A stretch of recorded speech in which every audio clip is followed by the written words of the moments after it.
श्री कृष्ण चैतन्य प्रभु नित्यानंद श्री अद्वैत गदाधर शिवासादि गौर भक्त वृंद श्री रूप सनातन भट्ट रघुनाथ श्री जीव गोपाल भट्ट दास रघुनाथ एही छे गोसाई कौरी चरण वंदन यहाँ हैते विघ्नाशे अभीष्ट पुरन अभीष्ट पुरन अभीष्ट पुरन अभीष्ट पुरन।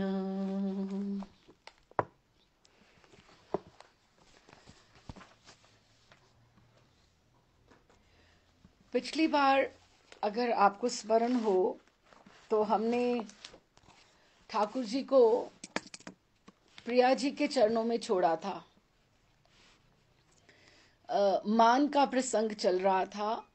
जगन्नाथ वल्लभ वाटिका में महाप्रभु विराजमान है।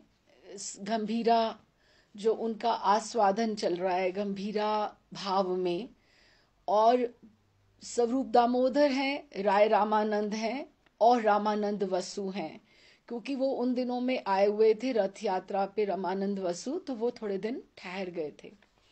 तो ये इनके हमने आश्रय में हम लोग प्रिया जी का पहले हमने अभिसार का सब समझा कि प्रिया जी कैसे अभिसार करके जाती हैं, और उसके पश्चात कैसे वो उत्कंठिता नायिका होकर ठाकुर जी की प्रतीक्षा करती हैं। तो ठाकुर जी जब समय से नहीं आते तो प्रिया जी मान धारण कर लेती हैं। मान भी वृंदावन की एक बड़ी चमत्कारिक लीला है। कभी कभी तो देखिए हेतु का मान होता है। हेतु का मान किसको बोले कि किसी बात से बात हो तो चलो लगता है कि, लेकिन कभी कभी लगता है कि कभी बिना बात के भी मान हो जाता है।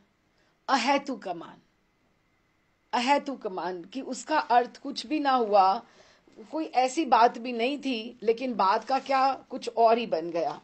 जैसे एक भाव में मैं आपको थोड़ा सा बताऊं कि ठाकुर जी ने प्रिया जी की उपमा चंद्र से कर दी कि आप चंद्रमुखी हो, चंद्रमुखी हो, जैसे आप चंद्र जैसी मुख वाली हो। वैसे तो चंद्रावली की कुंज से आए थे तो मुंह से चंद्रावली ही निकलने वाला था, लेकिन बात को वो बना गए कि चंद्रमुखी हो, चंद्र बोलते बोलते उधर बना गए। लेकिन प्रिया जी तब तो पकड़ नहीं पाई कि चंद्रावली बोलना चाहते थे, वो तो कारण बहुत बड़ा हो जाता, तो वो तो दुर्गमान दृढ़ पे बात चली जाती। लेकिन ये बात कहां पहुंच गई कि हाँ हाँ मान कर लिया प्रिया जी ने कि आपने मेरी चंद्र से आप तुलना कैसे कर सकते हो? मेरा मुख चंद्रमा जैसा है क्या? मैं चंद्र जैसी हूं? हाँ, अच्छा भैया, चंद्र में क्या बुराई है? कहते एक तो वो विष बंधु, समुद्र से जैसे चंद्र उत्पन्न माना जाता है वैसे विष भी वहां से निकला। उसका रिश्तेदार कि विष का बंधु है, वो चंद्र कभी अमृतमय हो सकता है क्या? और फिर उसमें तो कलंक है, चंद्रमा में तो कलंक है। आपको मेरे मुखारविंद में प्रिया जी कहती हैं कौन सा ऐसा कलंक मिला जो आपने मेरी उपमा चंद्र से दे दी? मेरा मुख कोई चांद की तरह कलंकित है क्या? और तीसरा बोलती हैं कि चांद तो ऐसा है कि घटता बढ़ता रहता है, कभी इतना कभी इतना कभी इतना कभी इतना, कभी फिर वहां से इतना इतना इतना इतना। आपने कभी मेरा मुखारविंद भी ऐसा देखा है कि कभी घट रहा है कभी बढ़ रहा है, कभी ऐसा कभी ऐसा कभी ऐसा? आपने चंद्रमा से मेरी तुलना क्या कर दी? अब ठाकुर जी सोचें कि बात तो मैंने ऐसी नहीं करी थी। अब ये अहेतु का मान है कि कारण ऐसा नहीं था, लेकिन बात कहां से कहां चली जाती। लेकिन हमें ये समझना चाहिए कि जितना प्रेम गहरा होता है उतना मान भी गहरा होता है। जितनी जितनी लहर गहरी आती है उतनी ही जितना पानी गहरा होगा उतनी लहर भी गहरी होगी और उतनी भंवर भी गहरी होगी। छोटे छोटे पॉन्ड्स में कोई अगर आप सोचो तो रिपल्स जैसे होंगे, छोटे छोटे ऐसे, कोई खास खास नहीं, बुदबुदे से जैसे होंगे। लेकिन जहां प्रेम गहरा है ना, जहां लहर गहरी है, पानी गहरा है, वहां पे भंवर भी गहरी होती है। वहां पे जितना, इसीलिए जितना प्रेम अधिक उसका मान भी उतना ही अधिक। अब ऐसे में सखियों को तो बस यही सुनने को मिलता है। अभी देखो ना, एक तो हमने सोचा हेतु का मान, एक हमने समझा अहेतुक मान, एक हमने समझा दृढ़ मान। दृढ़ मान, दृढ़ कि जल्दी मानने वाला नहीं है। दुर्ग मान, दुर्ग, दुर्ग जैसे किला प्रिया जी ने अपने चारों तरफ गढ़ लिया कि अब ठाकुर जी का प्रवेश ही नहीं है, उनका नाम ही नहीं मुझे सुनाई देना चाहिए। ये दुर्ग मान है। फिर उसके बाद जो मृदुमान है, मृदु, मृदु मतलब मीठा, वो तो केवल मात्र भ्रुकुटी से, कि बस आंखों से एकदम से मुंह फिराया, भ्रुकुटी की तिरछनी करी और सहज वामता, क्योंकि प्रिया जी के स्वभाव में सहज ही वामता है। थोड़ा सा बस तिरछे होके भ्रुकुटी का चलन किया तो मन भी गई। लेकिन जब कारण इतना स्ट्रांग हो, और जो हम ये कारण पढ़ रहे थे वो तो यही था कि जाओ जाओ उसी के पास जाओ जहां से होके आए हो, मुझे तुम्हें स्वीकार नहीं करना।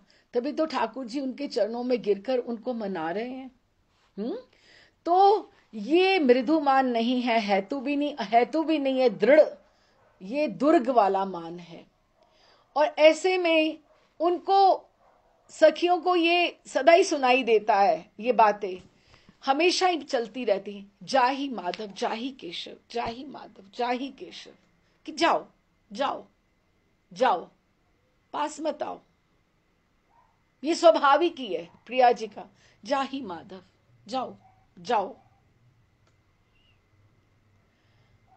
और सखियां उनको बोलती हैं कि तुम रूठ कर बैठी हो, चुनरी चुनरी में जाड़ा लगे, अरे कीजिए सुख शयन, कि हमने इतना सुंदर ओढ़नी ओढ़ सब बिछौना बिछाया है और ये सब सब शैया बिछाई है इतनी सुंदर रीति से, और तुम रूठ कर चुनरी में जाड़ा लगे, इधर बैठी हुई हो, चुनरी में तुम्हें जाड़ा नहीं लग रहा?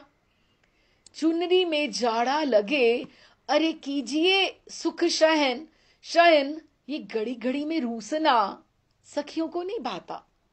प्रिया जी तो रूठती ही रहती, लेकिन मान का कारण भी होना चाहिए। लेकिन ये प्रहर प्रहर प्रहर प्रहर इनका ये ऐसा ही चलता है, और बीच में सखियों की बन आती है। कभी वो उसको मनाती हैं, कभी वो उसको मनाती हैं, जैसे चुगान की गेंद हो जाती है, उसने उधर फेंका उन्होंने उधर फेंका।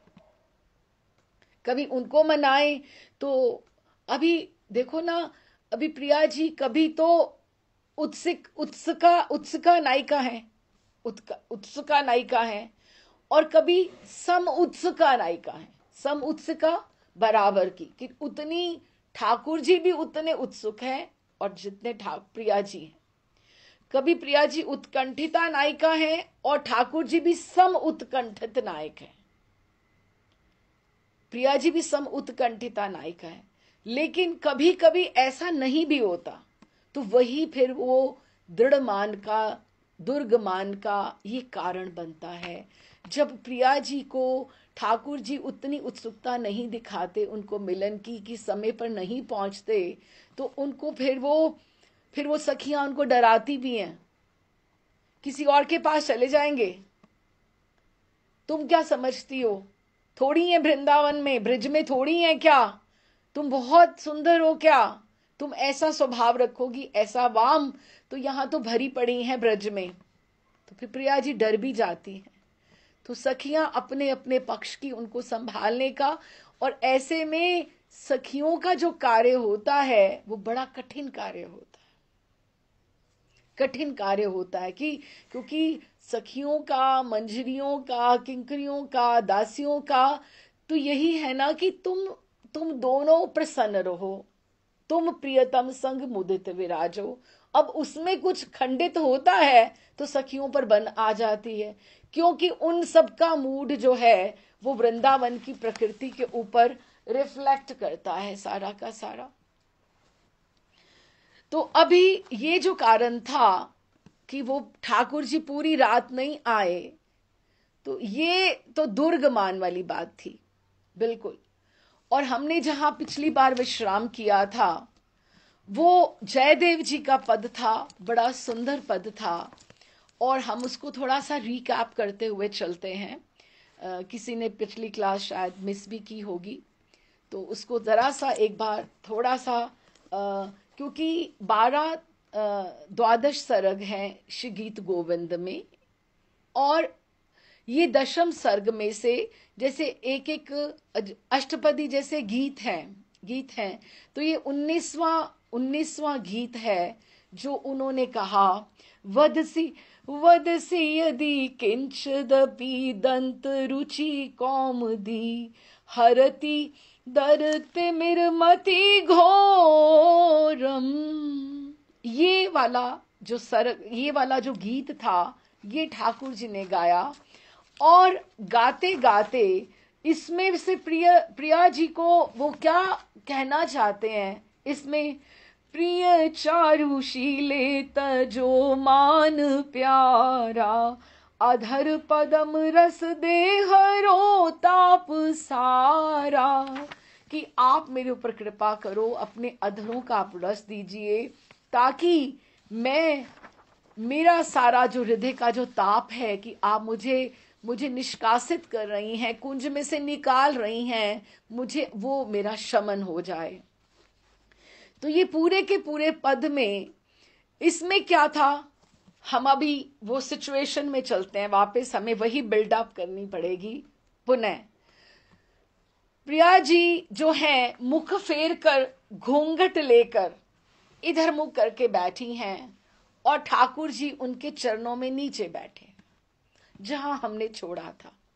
तो उन्होंने इस पद में, अब ये स्वरूप दामोदर ने ये पद गाया, तो उन्होंने इस पद में जब वो फेर के मुख जब वो बैठी हैं, तो वदसी यदि किंचदपि जब उन्होंने ये गाया, तो वदसी की पहले में तो उन्होंने ये गाया कि आप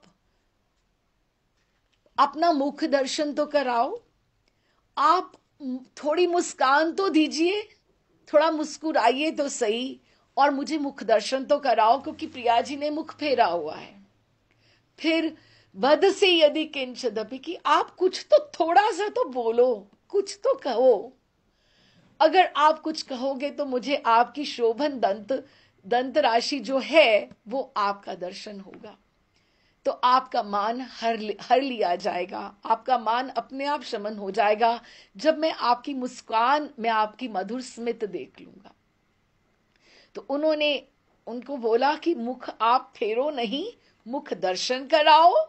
एक बात बोली, दूसरी बात बोली, जैसे गोपी गीत में गोपियां अपनी अपनी प्रार्थनाएं रखती हैं कि आप हमारा हाथ पकड़ लीजिए, आप हमें ये दीजिए, वो दीजिए, आप अपने चरणों का हमें आश्रय दीजिए। इस तरह से ठाकुर जी प्रिया जी को बोल रहे हैं, ठाकुर जी प्रिया जी को बोल रहे हैं कि आप मुझे मुख दर्शन कराइए, आप कुछ बोलिए तो सही, एक शब्द बोलिए, शोभन दंत पंक्ति वाली हैं आप मुझे थोड़ी सी मुस्कुराहट दिखाइए, अपनी मधुर स्मित दिखाइए।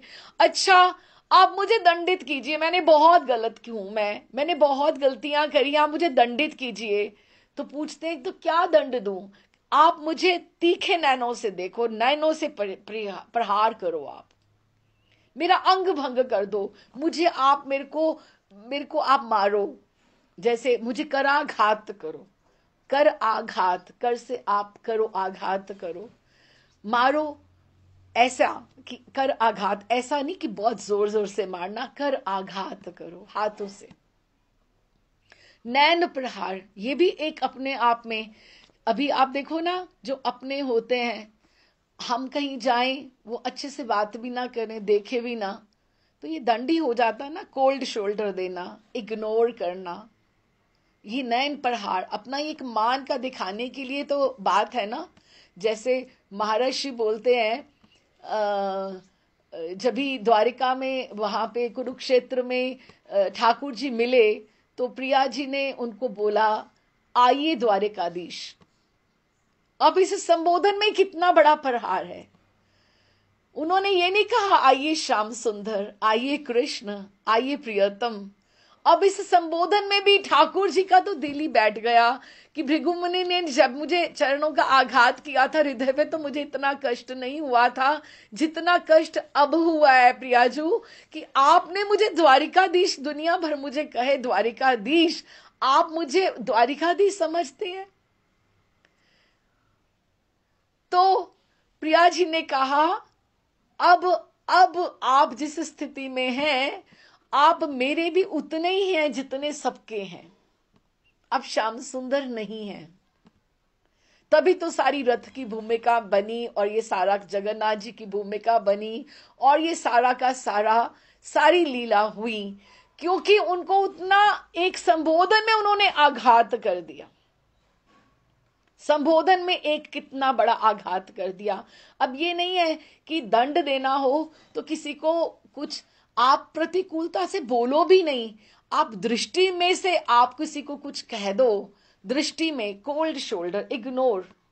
और आपका कोई इतना अपना हो, अरे इसने मुझे इतना भी नहीं, मुझे ग्रीट भी नहीं किया, तो कह रहे हैं कि आप मुझे दंडित कीजिए, लेकिन आप कुछ बोलो, प्रतिकूल ही बोलो, कुछ भी तो बोलो। आप मन का अपना जो अपना भड़ास है, आप मन का जो है वो आप उसको निकाल दो, लेकिन आप कुछ बोलो तो सही। मुस्कान, अच्छा मुझे बांध लो, मैं कहीं नहीं जा पाऊं, मैं आपके पास ही रहूं, आपके चरणों में ही रहूं।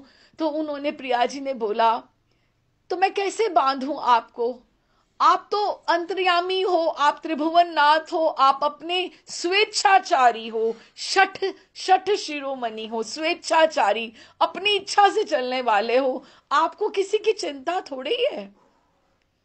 आप जाओ जहां जाना है, मैं आपको कैसे बांध सकती हूं, मेरे पास निकुंज में कहां रस्सी है। तो ठाकुर जी फिर मनाते हुए उनको बोलते हैं कि मुझे अपनी भुजाओं से बांध लो, आप मुझे अपनी भुजाओं में प्रिया जी बांध लो, मुझे दूर मत जाने दो, मुझे आप बाहर मत भेजो। उन्होंने हा खाते हुए ये पूरा का पूरा जो अष्टपदी था, ये उन्होंने जो पूरा का पूरा ये गाया, प्रिय चारुशीले वदसी यदि किंचदपि, ये गाया। ये 19वां ये जो था गीत था। तो यहां पे हमने छोड़ा था, स्थल कमल गंजनम मम हृदय रंजनम जनति रति रंग पर भागम। ये स्थल कमल रंजनम, ये इन्होंने किसके लिए बोला? ये जो अष्टपदी की जो है, ये 6वां है जो जयदेव जी की लीला हुई, क्योंकि अष्टपदी में 8-8 श्लोक है ना। तो ये 6 पद जो थे, जो ये 6 श्लोक थे, वो लिख चुके थे जयदेव जी। लीला जो हुई वो 7वें में हुई। ये जो हमने पढ़ा था, हमने पिछली बार डिस्कस किया था, वो 7वें में लीला हुई। तो ये लिख दिया था उन्होंने, स्थल कमल गंजनम, कि जैसे स्थल, जैसे आप देखो जो पौंड में जो कमल होता है वो पौंड में होता है, जल में होता है ना। तो उसको हम पंकज भी बोलते हैं, कमल, क्योंकि वो पानी में रहता है। लेकिन स्थल कमल गंजनम, प्रिया जी के जो चरण हैं वो स्थल कमल गंजनम है, वो धरती पर हैं, वो जल में नहीं है, वो स्थल कमल है, वो धरती पे कमल है, लेकिन वो कमल का गंजनम, कमल को भी तिरस्कृत करने वाले हैं। स्थल कमल गंजनम मम हृदय रंजनम, की ये चरणों की बात हो रही है। और हम अपने ध्यान में कौन से प्रिया जी के चरण लेकर आए जो मनो अभीष्ट देने वाले हैं। ठाकुर जी कह रहे हैं साधकों के लिए, दासियों के लिए तो क्यों नहीं होंगे, ये ठाकुर जी बोल रहे हैं। कि जो मनोभीष्ट देने वाले हैं, लालिमा युक्त हैं, कोमलता से युक्त हैं, श्रृंगार युक्त हैं और करुणा युक्त हैं प्रिया जी के। और सबके प्रिय, सबसे प्रिय मनोभीष्ट देने में जो समर्थ हैं वो प्रिया जी के चरण हैं, उनकी स्तुति है ये। जैसे पहले भी आया था, त्वमसि मम भूषणम त्वमसि मम जीवनम त्वमसि मम भव जलधि रत्नम। कितनी सुंदर पंक्तियां हैं ये वाली, सबको स्मरण होना चाहिए, मुझे भी। हाँ, कि ये प्रिया जी को ठाकुर जी बोल रहे हैं कि त्वमसि मम भूषणम, आप मेरे आभूषण हो, मैं श्रृंगार युक्त होता हूं, मैं सुंदर आपके साथ लगता हूं। आप स्वाभाविक ही देख लो, कोई ब्याहता या कोई अकेला कहीं चले जाए, अच्छा वो नहीं आई आज, क्या हुआ, आप अकेले कैसे हैं। तो अकेले, अभी जोड़ा जब तक नहीं हो शोभा नहीं लगती। जो कोई आता है, वाह वाह वाह वाह, लक्ष्मी नारायण आए हैं, कि दोनों इकट्ठे आए हैं, इकट्ठे शोभा है सबकी। तो अभी त्वमसि मम भूषणम, ठाकुर जी भी प्रिया जी के बिना अच्छे नहीं लगते, आधे अधूरे लगते हैं, कि आप मेरा श्रृंगार हैं। त्वमसि मम जीवनम त्वमसि मम भव जलधि रत्नम, इस पूरे भव सागर में, इस भव, हम कहते हैं कि ठाकुर जी के जो चरण हैं वो भव खंडनम है, भव मोचन है, हमें भव सागर से पार लेकर जाने वाले हैं। लेकिन ठाकुर जी क्या बोल रहे हैं कि त्वमसि मम भव जलधि रत्नम, कि आप भव सागर से मुझे जो एक रत्न जो मुझे मिला है, राधिका गौरी, ब्रिज को रतन राधिको गौरी, राधिका गौरी कहते हैं ना, कि वृंदावन का तो जो रतन है, सबसे सुंदर जो अमूल्यवान है, वो राधा रानी से बड़ा और कोई नहीं है। तो ठाकुर जी ये कह रहे हैं त्वमसि मम भव जलधि रत्नम, कि आप ही मेरे भव सागर में मुझे जो मिला है, आप मेरी रतन हैं। तो फिर ये उन्होंने अब बोला कि स्थल कमल गंजनम, कि आपके जो चरण हैं, जो स्थल कमल हैं, धरती पे खिला हुआ कमल है। जब प्रिया जी चलती हैं तो उनके चरण कैसे हैं, ऊपर से स्वर्ण है और नीचे से लाल है, नीचे से लाल हैं, ऊपर से पीले हैं। पीले क्योंकि उनकी जो आभा है, जो गौर कांति है, वो कितनी सुंदर है कि वो ऐसे लगते हैं। और ठाकुर जी के चरण वो ऊपर से नीले हैं और नीचे से लाल हैं।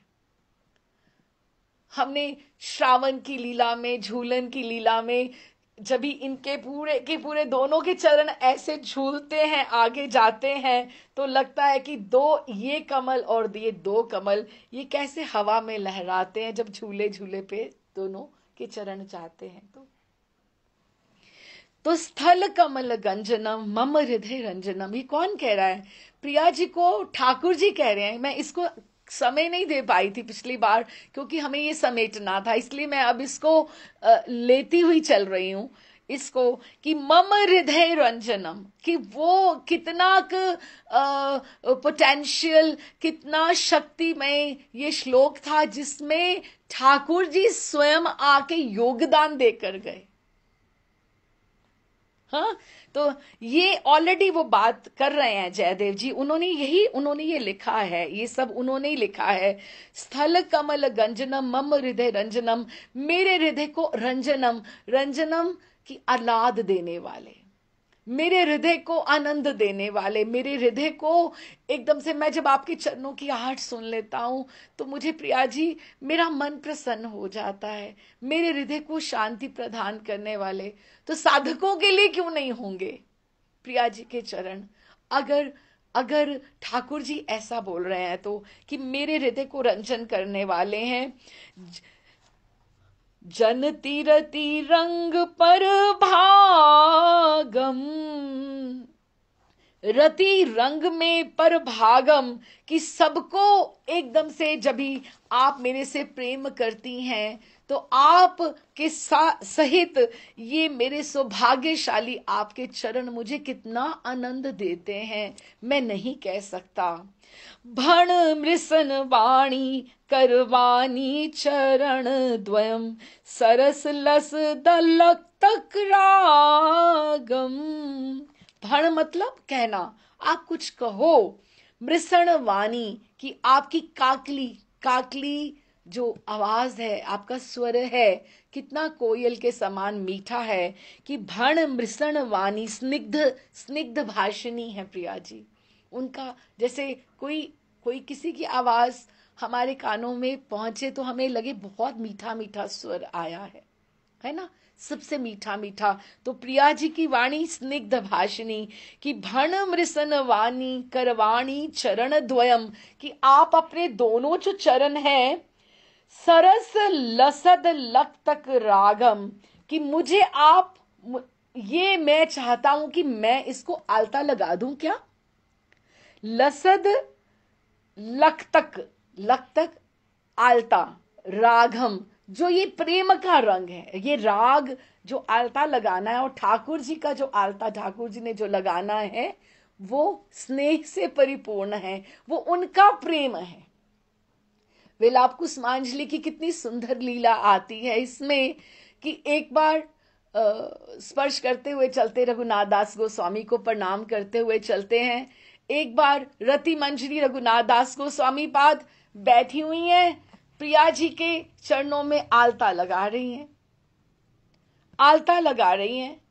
तो ठाकुर जी ललचाई दृष्टि से उन्हें देखते हैं, क्या कि मुझे सेवा दे दो, मैं लगा दूं क्या, मैं लगा दूं क्या।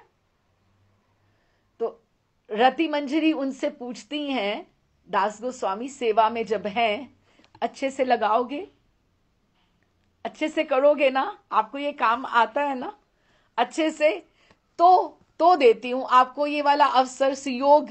तो वो फिर प्रिया जी के चरणों से वो उठ जाती हैं, प्रिया जी के साथ ही बैठ जाती हैं और ठाकुर जी समक्ष बैठ जाते हैं। तो ठाकुर जी अपने घुटने के ऊपर प्रिया जी का चरण रखते हैं, और छोटी सा संपुट वो रति मंजरी लेकर बैठी हैं। सोने का छोटा सा मणियों से जटित है, वो मणियों से जटित सुंदर सब कुछ मणिमय है। प्रिया जी जो चौकी पे जो बैठी हैं, प्रिया जी वो थोड़ा ऊंची है और वो भी रतन जड़ित है, और ठाकुर जी भी जिस चौकी पर बैठे हैं वो भी रतन जड़ित है, लेकिन वो छोटा है थोड़ी चौकी वो। और प्रिया जी को वो घुटनों के ऊपर चरण लेकर बैठे हैं। तो जब ये बैठे हैं तो सोने की श्लाका है, श्लाका स्टिक, सोने की श्लाका है।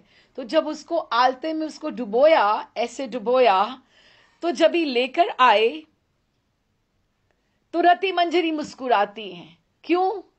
क्योंकि ठाकुर जी कुछ कर ही नहीं पा रहे, आगे काम ही नहीं बढ़ रहा। क्यों?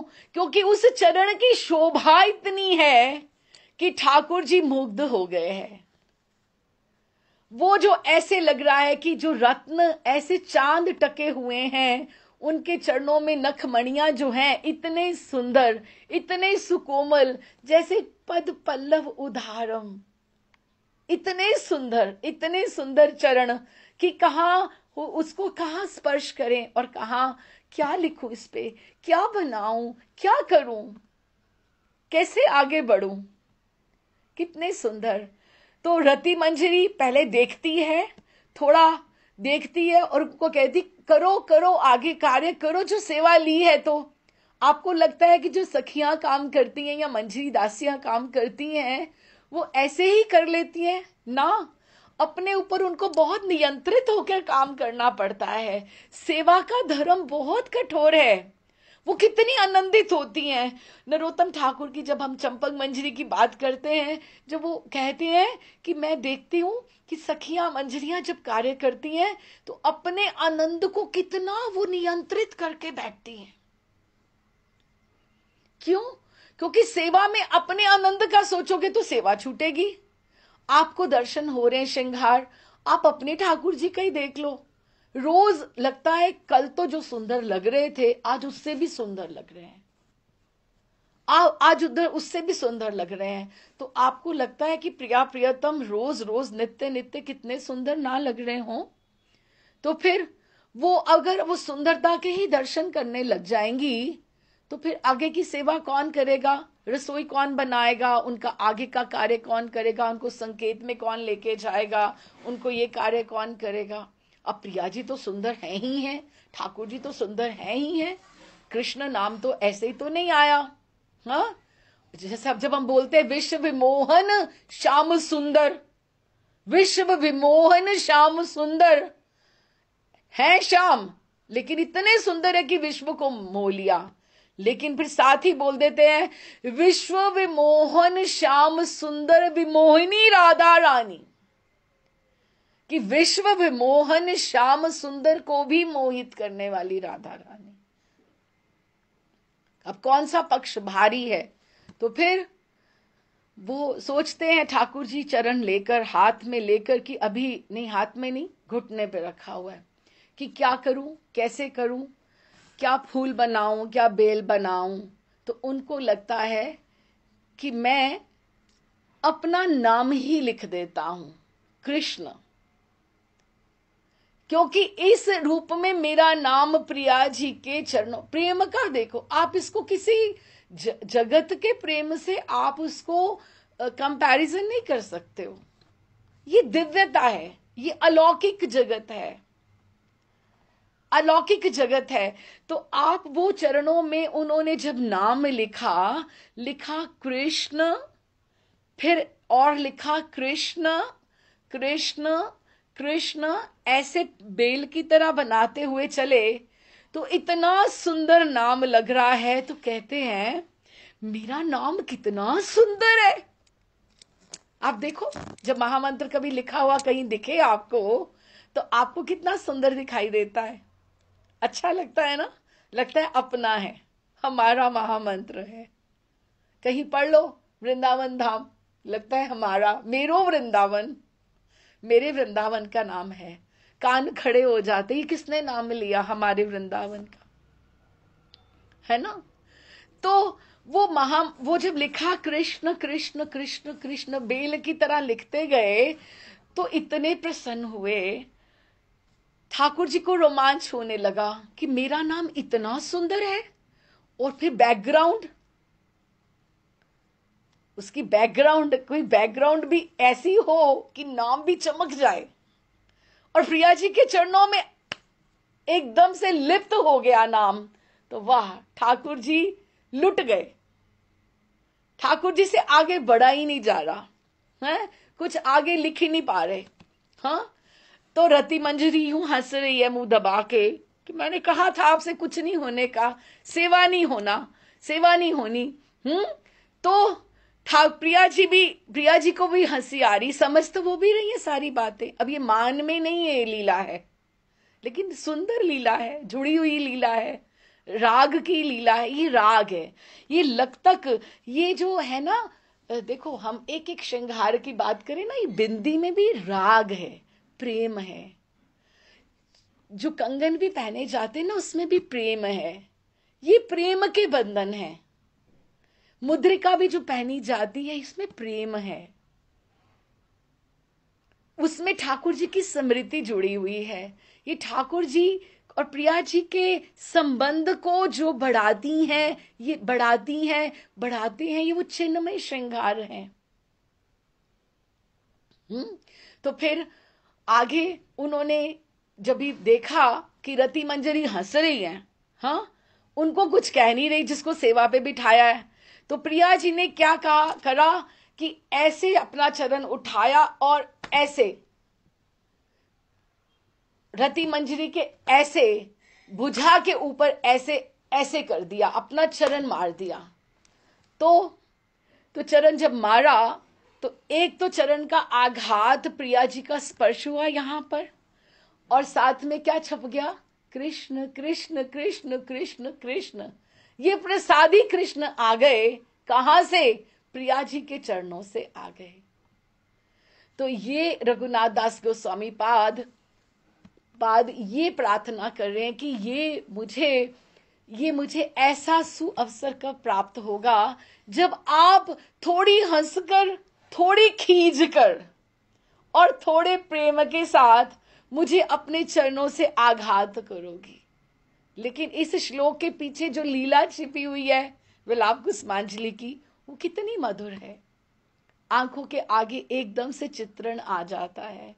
कितनी सुंदर लीला है। ऐसे ही हर श्लोक में है, ऐसे ही बड़े सुंदर सुंदर श्लोक हैं विलाप कुसुमांजलि के। तो हम वहीं पहुंचते हैं जब हम ये बात कर रहे हैं। अब ठाकुर जी कह रहे हैं सरस लसद लख तक रागम। ये हम बात कर रहे थे रागम। मेरा कुछ ऐसा आशय था नहीं कि हम इधर की तरफ बढ़ेंगे, पर ठाकुर जी की जो प्रेरणा, जो उनका रुचि है, उन्होंने कहलवाया।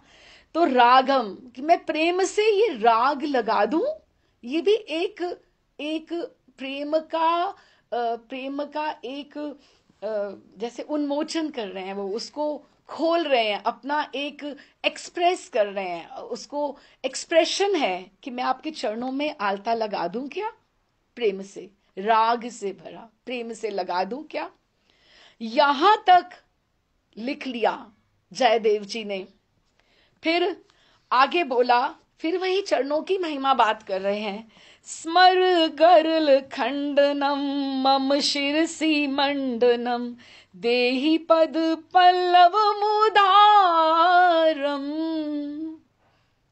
स्मर गरल खंडनम, जो गरल विष को बोलते हैं, स्मर क्या बोलते हैं, जो प्रेम का स्मर, मुझे काम जो मुझे तापित कर रहा है, आप मुझे स्वीकार नहीं कर रही हैं, जो मुझे एकदम से अंदर से दाह लग रहा है। तो स्मर गरल खंडनम, इसको गरल, इस विष को खंडन करने वाले कौन हैं, आपके चरण हैं, जो महिमा युक्त हैं, करुणा युक्त हैं, श्रृंगार युक्त हैं। तो आप मम शिरसी मंडनम, ये मेरे सिर को भी, अगर मैं इसको सिर पे धारण कर लूं या आप कृपावश मेरे सिर के ऊपर रख दें, ये सेवा कुंज की झांकी है। जो घुटनों पे ठाकुर जी चरण चापन कर रहे हैं, ये सेवा कुंज की झांकी है कि मम शिरसी मंडनम। देखो कितनी बड़ी बात है, मेरे सिर का श्रृंगार हो जाएंगे आपके चरण। हाँ, ये यहां तक भी बोल दिया।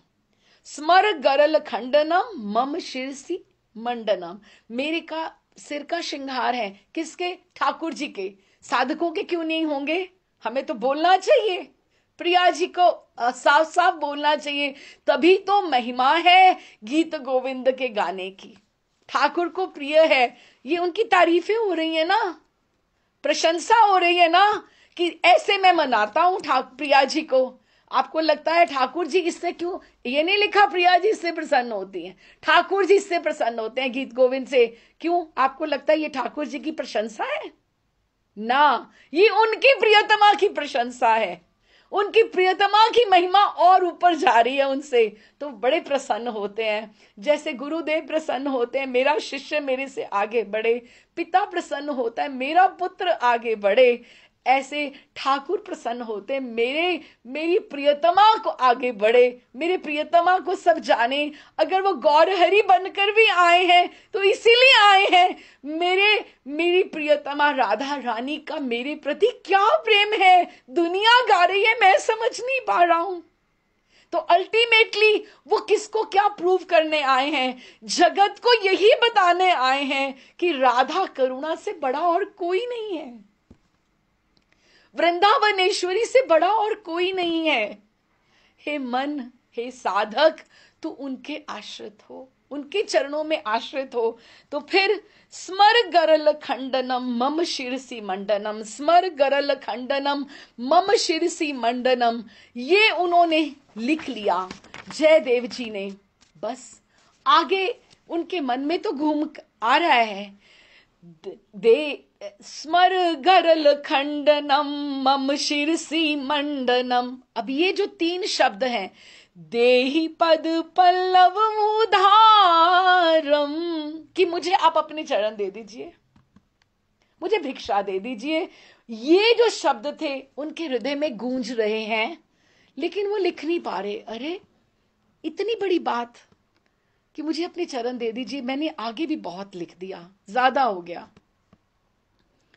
चरणों की बात चल रही थी, प्रिया जी की प्रशंसा की बात चल रही थी, बात तो आगे ही बढ़ती जा रही है। ठाकुर जी कह रहे हैं, जयदेव जी अपने मन में सोच रहे हैं। तो अभी क्या होता है कि कवियों को कभी लिखते लिखते, अभी जयदेव जी तो खैर इटर्नल हैं, सिद्ध हैं, ठाकुर जी का ही, जगन्नाथ जी का ही स्वरूप है, लेकिन उनको ये लगा कि ये पंक्ति आ तो रही है मेरे मन में, लेकिन उन्होंने लिखी नहीं, उन्होंने लिखी नहीं, उनके मन में आई तो सही। लेकिन कवियों का क्या होता है कि अगर चलो ये तुकबंदी में ये चीज नहीं बैठ रही तो चलो अगली पंक्ति लिख लेते हैं, तो ये जब ध्यान में आएगा तो इसको भी लिखा जाएगा, बाद में कभी नहीं भी आता तो फिर हम बाद में भी उसको लिखा जा सकता है। जो कविता लिखते हैं उनको ये सब बातें पता है कि ये लाइन पंक्ति यहाँ पे उचित नहीं बैठ रही, या ये भाव के अनुकूल नहीं आ रही है, तो उन्होंने अगली पंक्ति भी लिख दी। ये 7वां जो है दशम सर्ग का 19वां गीत की, जो 19वां गीत है अष्टपदी का, ये 7वां श्लोक है। स्मर गरल खंडनम लिख लिया, मम शिरसी मंडनम लिख दिया, देही पद पल्लव मुधारम उनके मन में चल रहा था पर लिखा नहीं उन्होंने। और अगली पंक्ति वो स्पेस छोड़ के उन्होंने अगली पंक्ति लिख दी, ज्वलति मई दारुणम मदन कदनान लो हस्तु तदुपाहित विकारम। ये भी लिख लिया,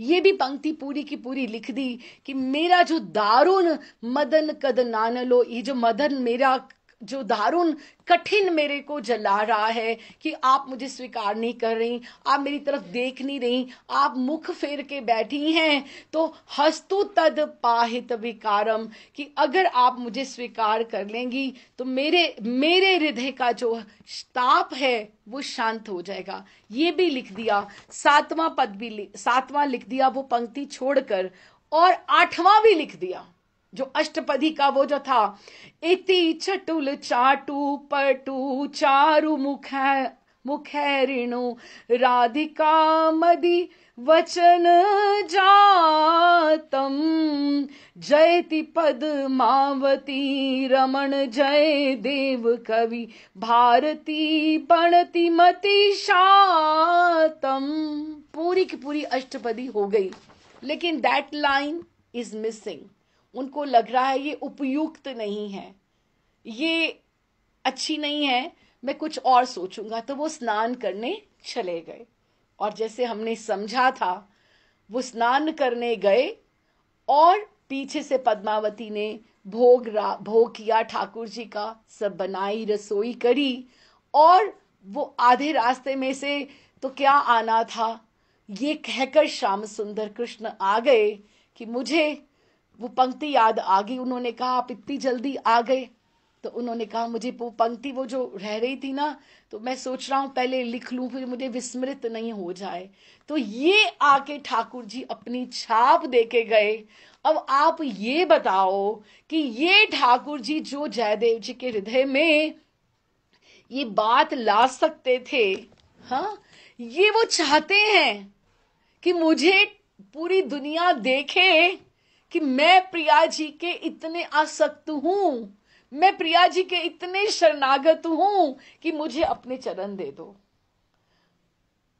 ये रसिक लोग आकर पढ़े, तभी तो हम पढ़ पा रहे हैं ना।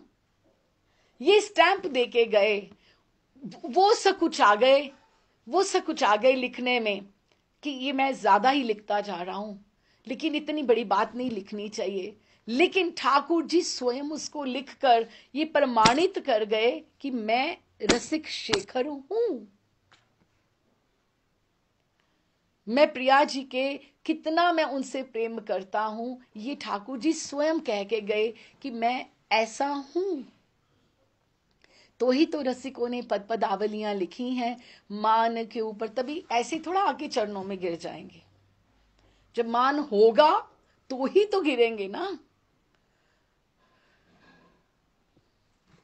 चलो आगे बढ़ते हैं। हम इधर से आगे बढ़ ही नहीं पाए कि एक ही पंक्ति में वो साहस नहीं कर पा रहे थे। इसको मैं बहुत जल्दी जल्दी पिछली क्लास में समेट गई थी, लेकिन खूब आनंद आया इसको कि वैसे भी इतना डिजर्विंग, इतना ठाकुर जी के द्वारा लिखा हुआ उन्होंने बीच में आकर अपना दिया, तो उसको इतना समय तो बनता ही था।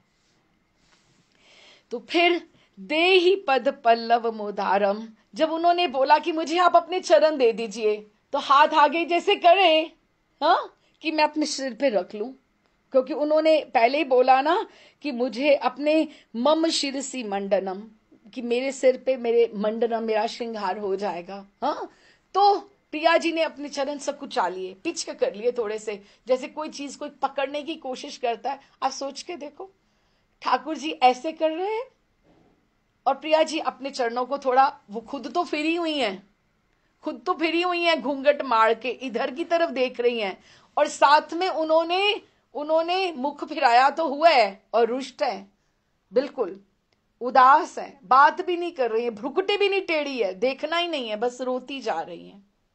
हाँ, रोती जा रही हैं। और उन्होंने अपने चरण भी पीछे कर लिए कि कहीं मेरे चरणों को ही ना पकड़ लें, नहीं चाहिए मुझे। छाओ जाई माधव जाई केशव, जाई माधव जाई केशव, जाओ, मुझे आपसे कोई बात नहीं करनी है। दुर्गमान। और कारण भी उसका उपयुक्त था। तो क्या हुआ, स्वरूप का गान समाप्त होते, अब ये वाली जो सिचुएशन है, अब गीत गोविंद और ये हमारा भाव इकट्ठा यहां पर हो गया।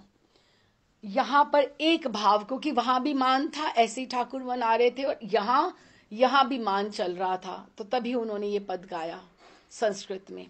तो फिर स्वरूप का गान समाप्त होते ही रामानंद वसु विस्मित होकर बोले। अब रामानंद वसु ने तो ये सब सुना ही नहीं कभी रस, क्योंकि वो तो नवदीप धाम से आए हैं, गंभीरा में तो कभी रहे नहीं, स्वरूप दामोदर राय रामानंद के पास तो कभी रहे नहीं, उनको तो ये सब भाव नहीं पता।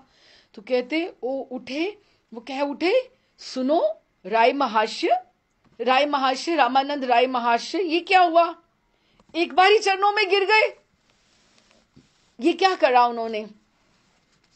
रामा राय कहते हैं, हाँ भाई यही तो मैं देख रहा हूं, पर ये क्या बात है स्वरूप महाशय, आप इसको थोड़ा डालिए, इसके ऊपर कि क्या हुआ, एकदम से चरणों में क्यों गिर गए।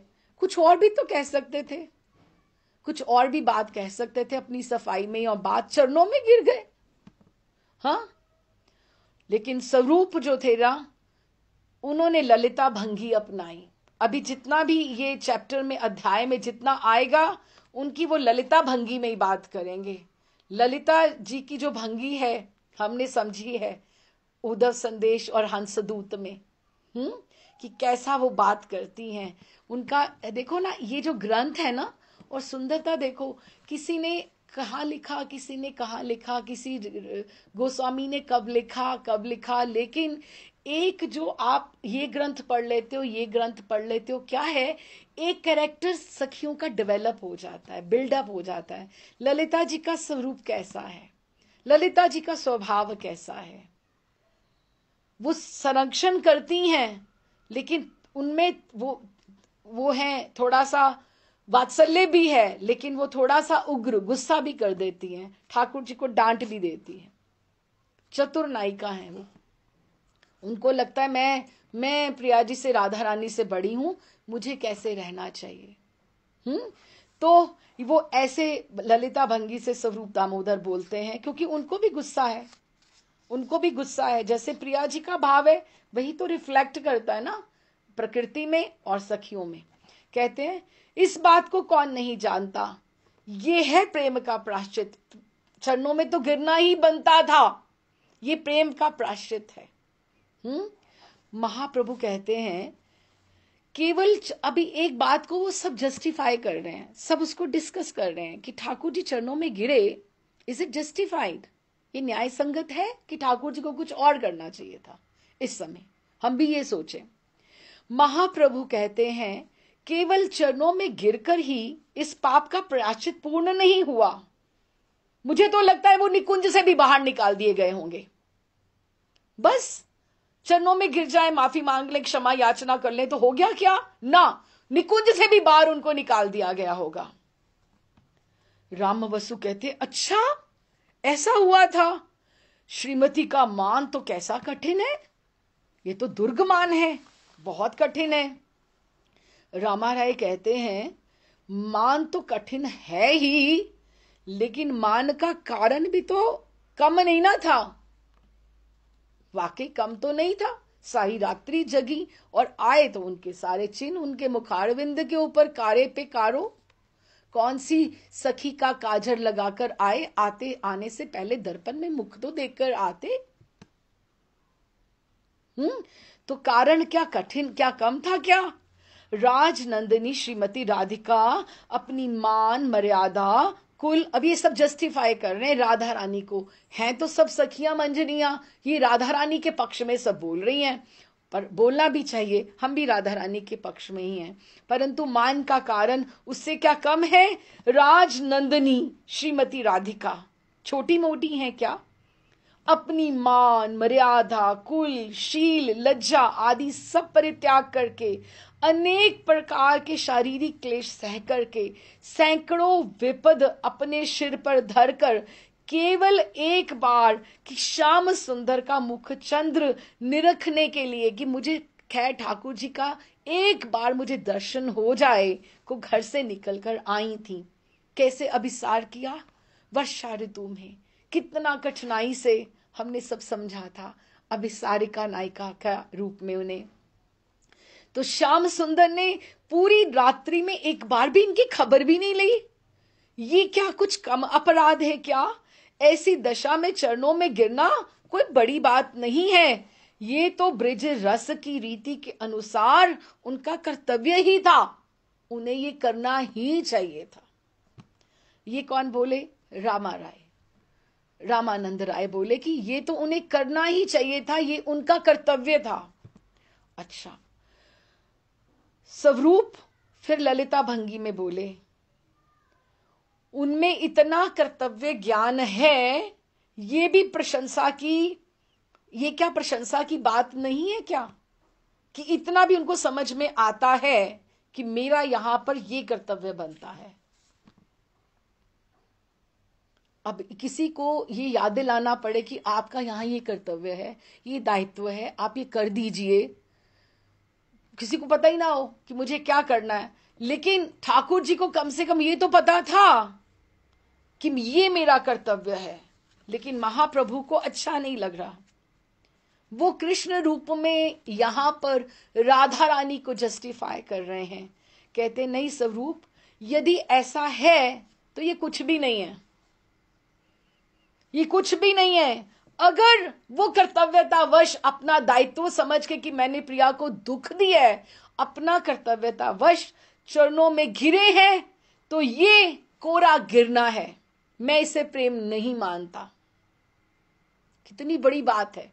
अब आप देखो, क्या आप अपने पति के लिए, क्या हम अपने पति के लिए, पुत्र के लिए कर्तव्यतावश काम करते हैं, भोग बनाते हैं ठाकुर जी के लिए, तो क्या कि मेरा फर्ज है कि मुझे, कि आप प्रीति पूर्वक करते हो? बच्चे को आप ये मत खाओ, ये मत, ये दो, ये ऐसा करो, ये ऐसा करो, तुम्हारा फर्ज है। तुम एक बार भी सोचते हो कि ये मेरा फर्ज है, मुझे ऐसा करना चाहिए? तो ये तो फिर गलत बात हो गई ना। हम ये प्रीतिवश करते हैं, प्रेम पूर्वक हम ये कार्य करते हैं। ठाकुर जी की जो सेवा हम करते हैं, तभी तो ये सेवा है, प्रीतिपूर्वक सेवा, यही तो राग भक्ति है। तो ठाकुर जी कहते हैं महाप्रभु कि नहीं स्वरूप, अगर उन्होंने ये कर्तव्यतावश किया है कि मेरा ये फर्ज है कि मैंने प्रिया जी को दुख दिया है, सारी रात्रि में आया नहीं हूं, अब मुझे इनको शांत करना है, तो केवल कर्तव्यतावश अगर वो चरणों में गिरे हैं तो ये कोरा गिरना है। मुझे इसमें प्रेम की सुगंध भी नहीं आ रही। कितनी बड़ी बात है। ठाकुर जी गौर हरि स्वयं बोल रहे हैं कि कृष्ण में प्रेम है ही नहीं। हाँ, मुझे इसमें सुगंध भी नहीं आ रही। श्याम सुंदर ये बात अपने मन में भली भांति समझ गए थे कि मैंने श्रीमती के राधा रानी के कोमल चरणों में व्यर्थ आघात पहुंचाकर उन्हें मैंने बहुत दुखी किया है। वो ये समझ गए थे, तब वो चरणों में गिरे, क्योंकि उनके पास अभी कोई रास्ता नहीं बचा था। वो आज अपने आप को वो प्रूव करना चाह रहे हैं, वो प्रमाणित करना चाह रहे हैं कि मुझे अपनी गलती का अनुभव हो गया था।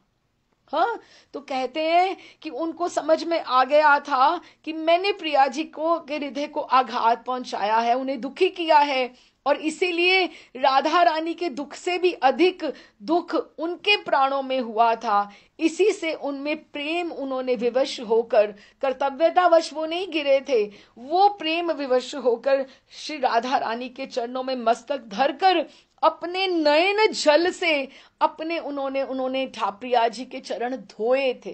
तभी तो वो मांग रहे हैं देहि पद पल्लव मुदारम, कि मुझे आप अपने चरण दे दीजिए।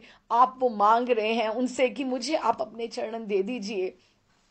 तभी उनके चरणों का प्रक्षालन किया था।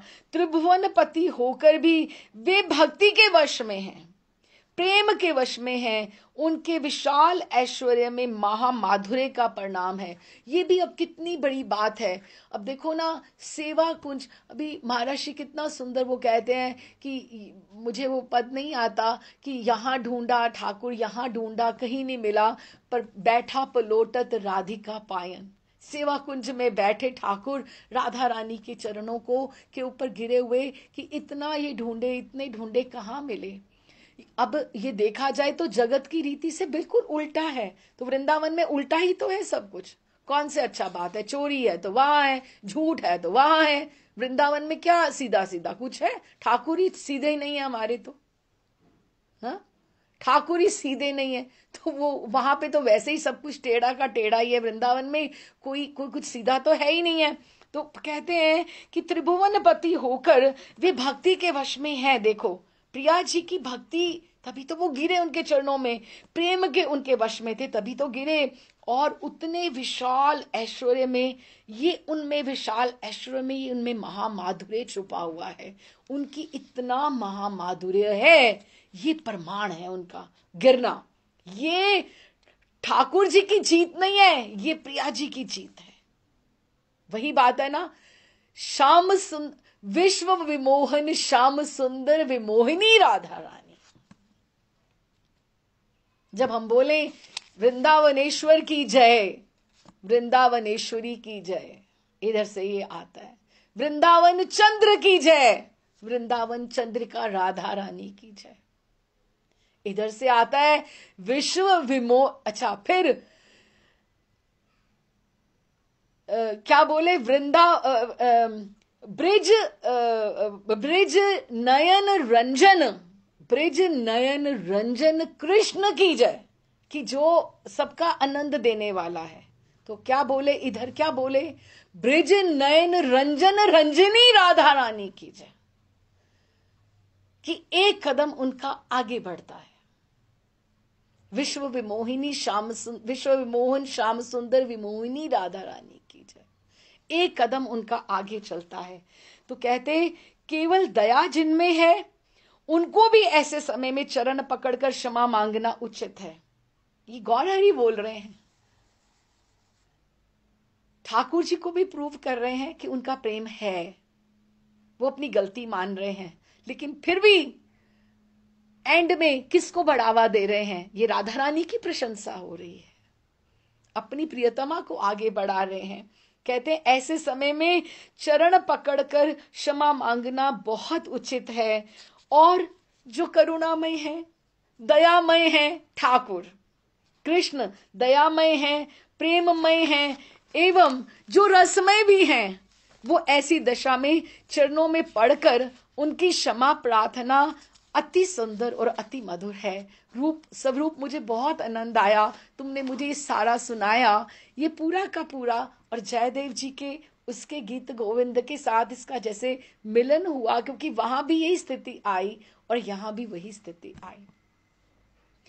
रामवसु कहते हैं, रामवसु, ये तो ठीक ही बात है प्रभु, ये तो उन्होंने बहुत अच्छा ही किया, किंतु राधा रानी ने उस समय अपने प्यारे को उठा क्यों नहीं लिया एकदम से? जब चरणों में पड़े तो उठा क्यों नहीं लिया? श्याम सुंदर की प्रार्थना ये थी कि माननी, हे माननी, मैं अपराध हूं, मुझसे मान मत करो, एक बार तो बोलो, मैं तुम्हारे श्रीमुख से एक शब्द मात्र का भिखारी हूं, एक शब्द मैं सुनने के लिए मैं तत्पर हूं।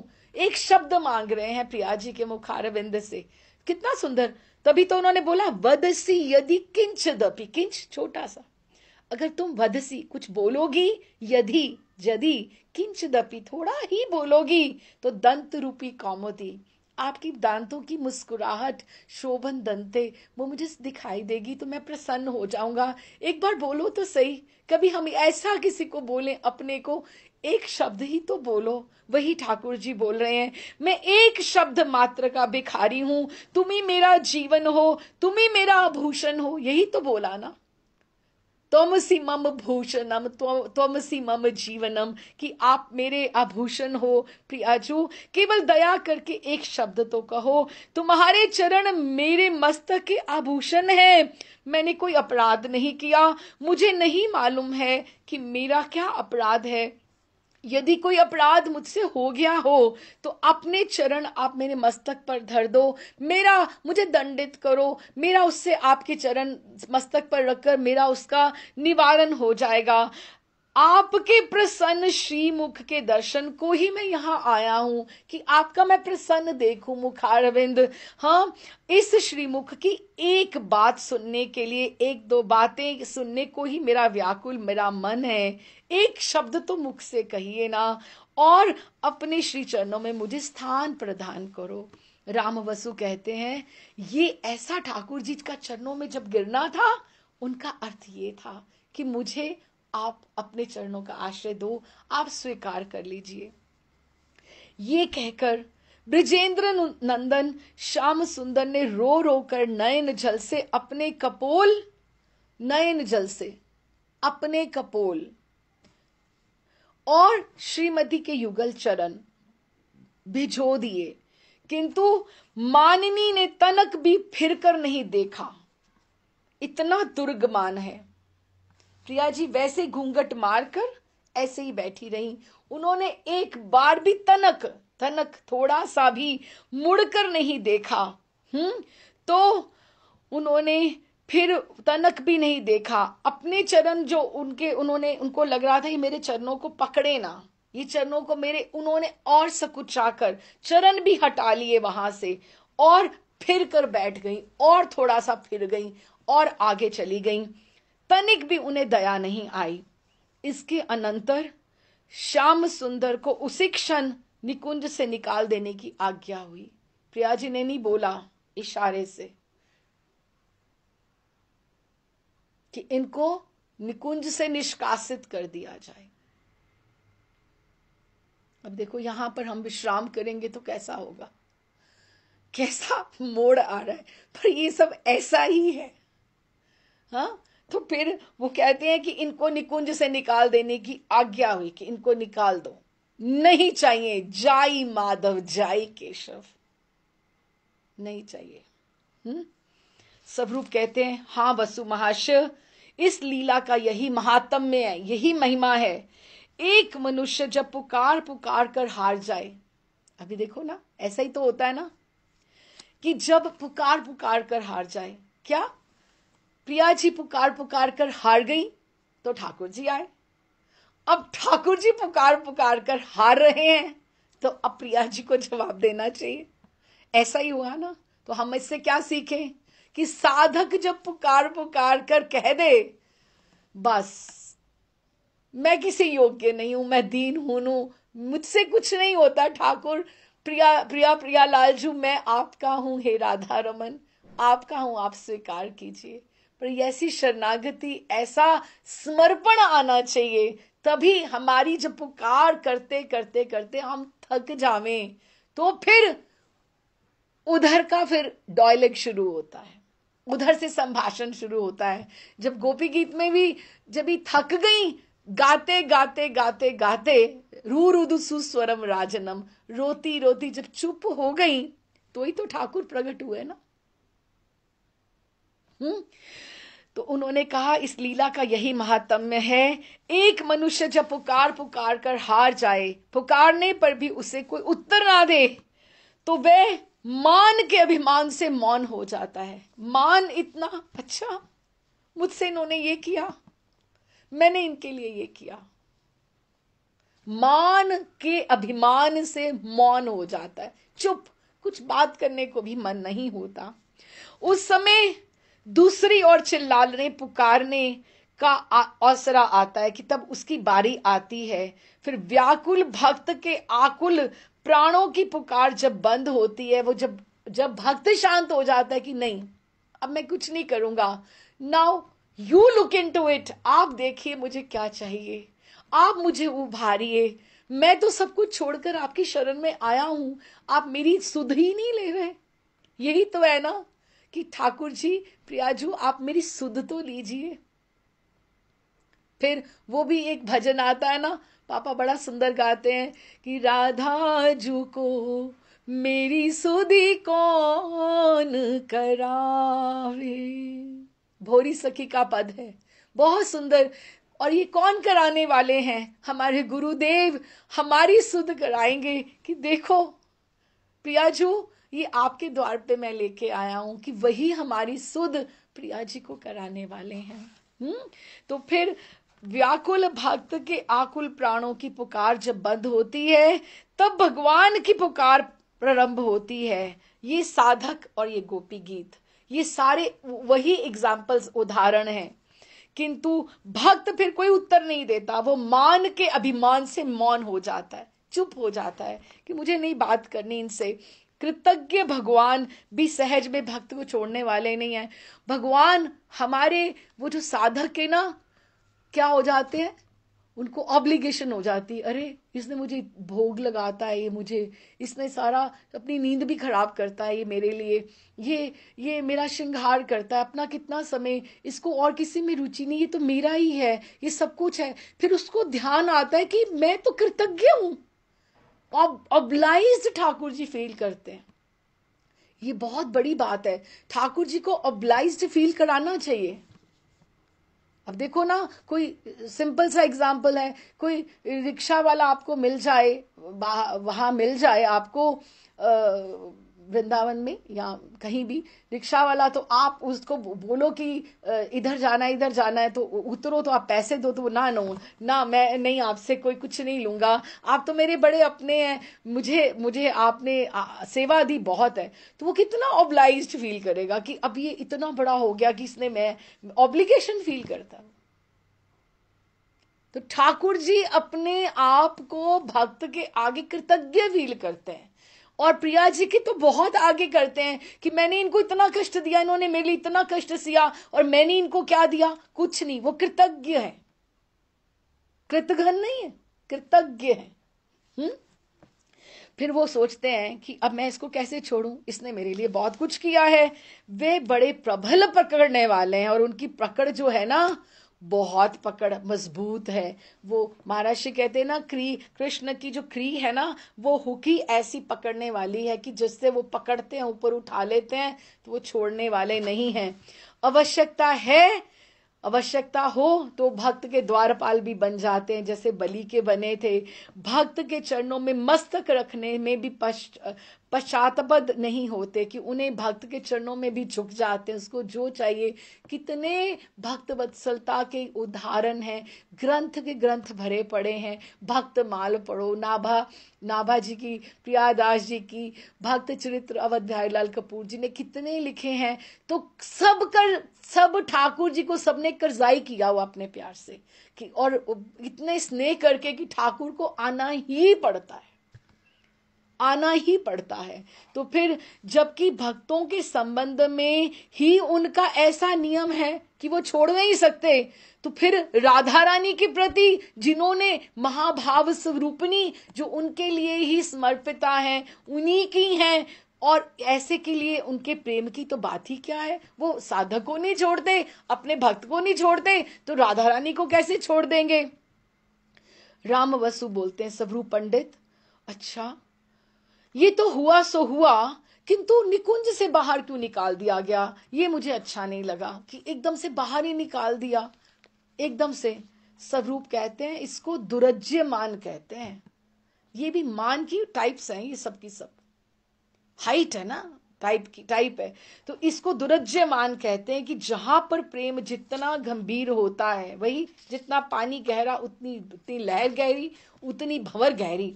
जहां पर अधिकार है ना, हाँ, जहां पर प्रेम की जितना गंभीर होता है, वहां पर मान की तरंगे भी उतनी ही अधिक उठती हैं।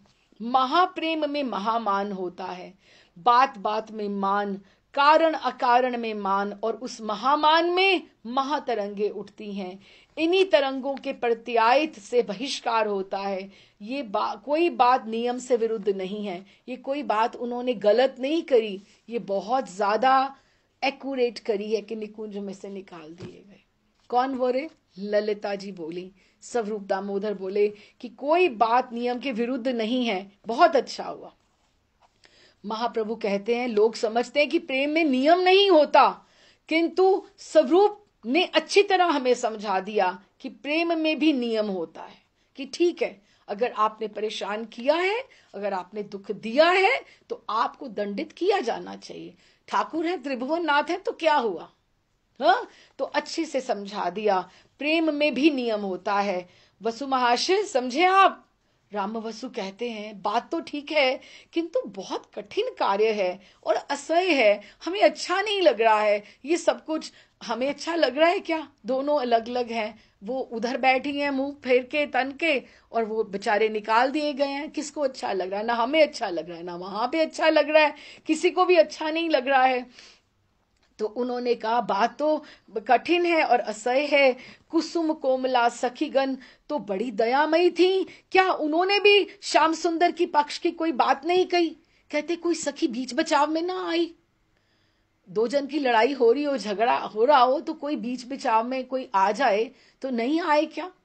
हाँ, कोई बीच बचाव में आए तो स्वरूप कहते हैं कहने सुनने में क्या किसी ने कुछ कमी की थी क्या? ये भी ललिता भंगी, ललिता जी बोल रही हैं। कहते कहने सुनने में क्या किसी ने कुछ कमी की थी क्या? श्याम सुंदर ने निकुंज से निर्वासित होकर रोते रोते सखियों से अनुरोध किया। तभी तो सखियों की महिमा है, मंजरियों की महिमा है। वो तो फूली नहीं समाती कि ठाकुर त्रिभुवन नाथ हमारे पांव पड़ते हैं, हा हा खाते हैं।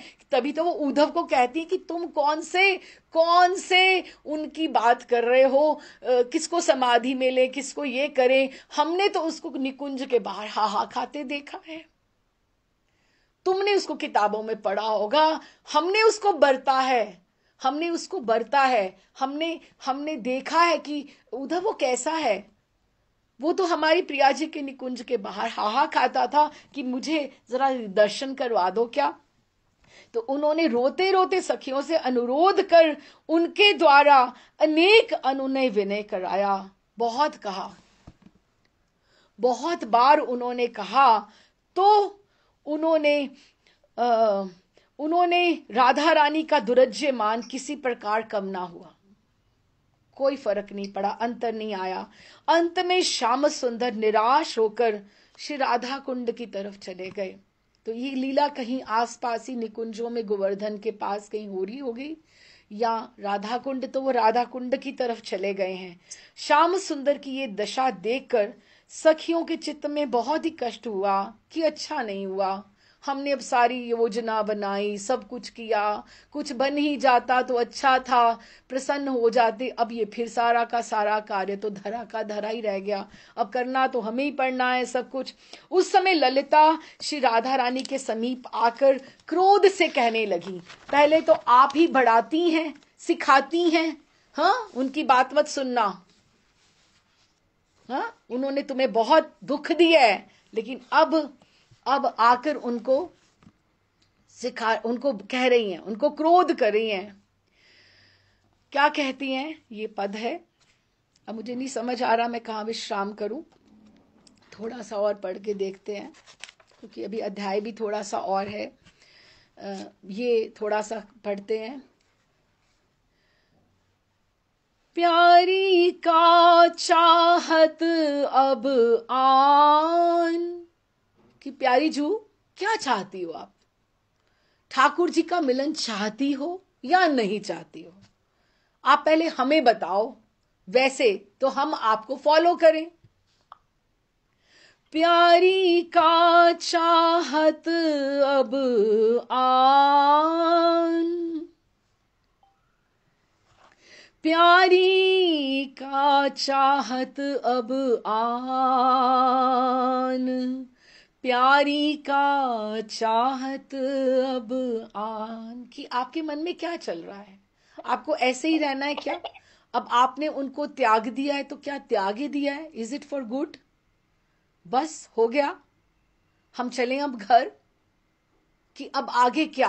What next? चरण शरण हरि आए तबहू, नहीं छोड़त है मान, प्यारी का चाहत अब आन। कि चरण शरण हरि आए तबहू, अब जब एक बार चरणों में गिर ही गए थे तो आपने तो मान छोड़ सकती थी ना, तो आपने छोड़ा नहीं। अब आप क्या चाहती हो? जाने जाने गोवर्धन धर कर पे, ब्रिज के राखे मां प्राण, विरह छीन वहे ताने त्यागे, कर कंकण गुरु जान, प्यारी का चाहत अब आन। अभी इसमें उन्होंने पहली पंक्ति में ठाकुर जी का ऐश्वर्य दिखाया है और दूसरे में उनकी मधुरता दिखाई है, उनकी विवशता, प्रेम विवशता दिखाई है। हम भाव को समझें, समझते हुए चलते हैं। जाने गोवर्धन धर कर पे, जाने अर्थात याने, कि जिन्होंने गोवर्धन को कर पे, इतना उनमें ऐश्वर्य है, इतनी शक्ति है, इतने बड़े हैं कि जिन्होंने गोवर्धन को उठाकर पूरे वृंदावन के ब्रिज के सब प्राण रख लिए थे, तो अब इतना शक्तिमय, इतना रसिक शक्तिमय कृष्ण, वीर जाने गोवर्धन धर कर पे, ब्रिज के राखे प्राण, विरहा छीन वहे ताने त्यागे, कर कंकण गुरु जान। वो इतने प्रेम में बस में हो गए, ताने अर्थात जाने और ताने, याने और ताने, उसी ने आपके विरह में त्याग कर अपने कर कंकन, जैसे प्रिया जी उतार देती हैं, और गुरुजन मर्यादा कि अब उन्होंने सब कुछ त्याग दिया है। उनको अभी जीवन में बंधु बांधव, गुरु के अर्थ में उन्होंने लिया कि बंधु बांधव, ना उनको माँ चाहिए, ना उनको पिता चाहिए, ना कोई उनको गुरुजन चाहिए, ना उनको श्रृंगार चाहिए। वो मलिन से हो गए हैं आपके विरह में। पहले में उन्होंने उनका ऐश्वर्य बताया, शक्ति बताई, और दूसरे में ये बताया कि ठाकुर जी इतने विरही हो गए हैं कि उनको श्रृंगार भी नहीं चाहिए, उनको कोई नहीं चाहिए। वो इतने उदास विरही होकर अब वो त्याग रहे हैं सब कुछ, उनको कुछ भी नहीं चाहिए। जाने निज चरणन सो नाशो, काली को अभिमान, सो ही अब तब पद तल लोटत, छाड़ सकल कुल कान। कि जाने निज चरणन सो नाशो, कि जिन्होंने अपने चरणन पे कालिया को भी शरण दे दी थी, जिनको उसका कालिया का जाने उसको चरणन सो नाशो, उसने कालियों को भी अभिमान उसका नाश कर दिया था ठाकुर जी ने, कि इतने चरणों में। और वही वही कृष्ण, देखो ना, पहले में उन्होंने ऐश्वर्य उठाया, दूसरा में प्रेम विवशता उठाई। सो ही अब तल पद तल लोटत, वही आपके चरणों में आज लोट रहे थे, वो आपके चरणों में लौट रहे थे। क्या? छाड़ सकल कुल कान, उन्होंने नहीं सोचा यहां सखियां खड़ी हैं, यहां वृंदावन की प्रकृति है, यहां पे मंजरियां हैं, ये मुझे क्या कहेंगी कि मैं ब्रिजेंद्र नंदन कृष्ण श्याम सुंदर अपनी प्रियतमा के चरणों में पड़ा हूं। उन्होंने कुल कान को अपने पीछे करके अपने प्रेम को ऊपर किया है। तो अब आप क्या चाहती हो? इससे अधिक वो क्या कर सकते थे कि सो ही जाने निज चरणन सो नाशो, जिन्होंने अपने चरणों से नाश किया कालिया का अभिमान, वही आपके चरणों में अपनी सकल कुल लज्जा मर्यादा सब कुछ सबके सखियों के आगे वो आगे बढ़कर वहां पर बैठे हैं। मुझे लगता है कि हम वापस से उसी पॉइंट पे हैं। तो चाहे ये पद आधा हुआ है, हम यहीं से रिकैप करते चलेंगे। तो अभी हम वहीं पे छोड़ती हूं मैं इसको, क्योंकि ये अध्याय भी नहीं विश्राम हुआ, ये पद भी नहीं हुआ, लेकिन प्रियतम जो है प्रियतमा के चरणों में है, सखियां मंजरियां सब देख रही हैं और वो सोच रही हैं कि प्रिया जी क्या चाहती। तो यहीं पे इसको विश्राम करते हैं। 10 hour and 20 minutes, पर how the time flu I don't know कि कैसे एकदम से सारा। तो फिर हम यहीं से आधा अधूरा पद है।